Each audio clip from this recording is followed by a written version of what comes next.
who was Eve talking to? Now, we're talking about the story of Eve and the serpent, a narrative that's loaded with symbolism, all types of cultural baggage, and a long history of interpretation. But I wanted to take a look at when this story was written, trying to get the historical context and to see which snake would they have been referencing in this, because there's a lot going on with this. So before I get into the symbolism of the story, I want to talk about the historical context, because I think it'll make things make sense. So from what scholars can tell us, the Genesis account was written somewhere between the 6th and the 5th centuries BCE, during or after the Babylonian exile, and the Israelite scribes were exposed to neighboring faiths that honored serpent belief systems, Canaanite belief system, Mesopotamian, and Kemetic, and we're going to talk a little bit about those. So during that same period of time, I looked at two of the bigger cultural influences, which would have been Kemet during this period of time, and Kush and Nubia, all in this kind of impacted area. And during this period, Kemet was under the control of the Persian Empire, and this was initiated as the 27th dynasty. But despite having their administrative control through proxy, Kemet maintained most of its cultural and religious traditions, so they were still very strong. During the same period of time, at the end of the 25th dynasty, the Kushites were expelled, but they reestablished their center in their native land. So at that time, they were enjoying massive economic prosperity. Culturally, they were still hanging on to what would be the roots of Kemetic belief systems and establishing a lot of political stability. So this is the landscape that the early Israelites were looking at as they were founding what would ultimately be a new religion. The takeaway point here is obviously Kemetic belief systems, Kushite Nubian belief systems. These were thousands of years old by this time. And then, of course, you have the Mesopotamian and what come out of the Fertile Crescent, well-established belief systems, all that have snake or at least snake influences to some degree. So let's talk about the serpent role, and we'll talk about it first from the viewpoint of the Genesis account. Now, per the Genesis account, or as the Abrahamic beliefs, the serpent was seen traditionally as a tempter, as a deceiver, as a symbol of chaos. This was about rebellion and knowledge, something that would be a theme when we talk about Lucifer later, the light bringer.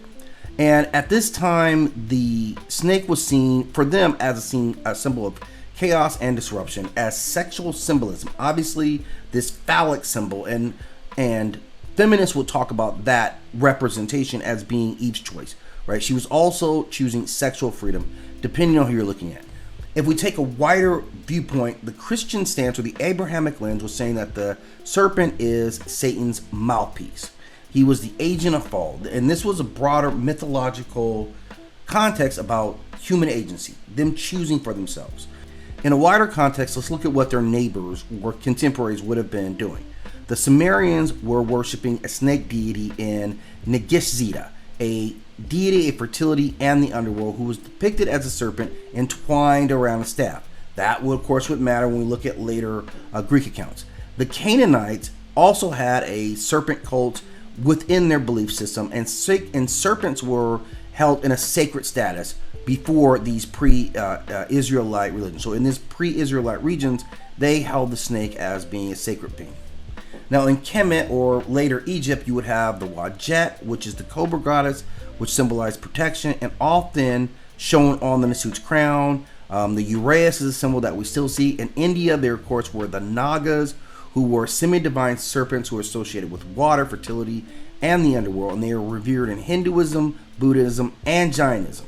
In Mesoamerica, right, we had Quetzalcoatl, who was the feathered serpent deity who symbolized wind, air, and learning, and Kukulkan, who was the Mayan counterpart who was tied to the vision serpent, which was a conduit of spiritual and earthly realms. And throughout other regions, in Africa on the western side, in Benin, we had the Dahomey, and they had a python cult which revered serpents as ancestral spirits.